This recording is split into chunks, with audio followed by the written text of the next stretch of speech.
आज भी हमको बताया गया कि देश के होम मिनिस्टर अमित शाह ने पार्लियामेंट में कहा कि हम ओवैसी जी से अपील करते हैं कि वो सुरक्षा ले ले।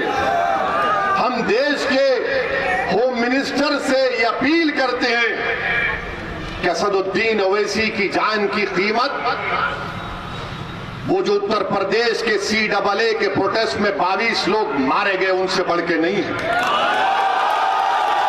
असदुद्दीन ओवैसी की जान की कीमत पीलू से बढ़कर नहीं है, रगबर से बढ़कर नहीं है, अखलाक से बढ़कर नहीं है, ना वो बदायूं का बच्चा जो अब तक अपनी मां जिसके लिए रो रही है उसकी जिंदगी से बढ़कर है।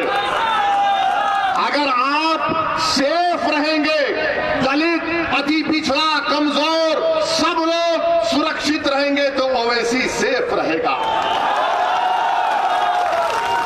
आप मुझे सिक्योरिटी मत दो। सुनो, अरे तुम जिंदा रहोगे, तुम जिंदा ही रहोगे इंशाअल्लाह ताला। हमको सिक्योरिटी देकर फायदा नहीं है। मैं जब MLA बना 1994 में 99 में चार मीनार की आवाम को लाखों सलाम, उन्होंने हमको विधायक बनाया। हम हर साल लिख कर देते हैं तेलंगाना की हुकूमत को कि हमको नहीं चाहिए। मैं पसंद नहीं करता कि लोग बंदूक लेकर मेरे साथ फिरे। मैं घुटन की जिंदगी नहीं गुजार सकता, मैं घुटन की जिंदगी नहीं गुजार सकता। मैं आजाद पंछी की तरह अपनी जिंदगी गुजारना चाहता हूं।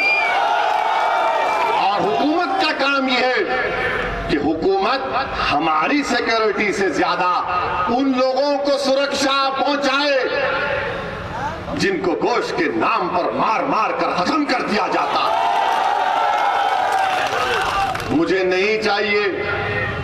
मैं अमित शाह को, हमारे होम मिनिस्टर का, उनके इस अल्फाज का शुक्रिया अदा करता हूं, मगर मैं ये कहना चाह रहा हूं मोदी सरकार से कि आप मुझे Z कैटेगरी नहीं, मुझे A कैटेगरी का शहरी बनाइए, हम सब बराबर हो जाए।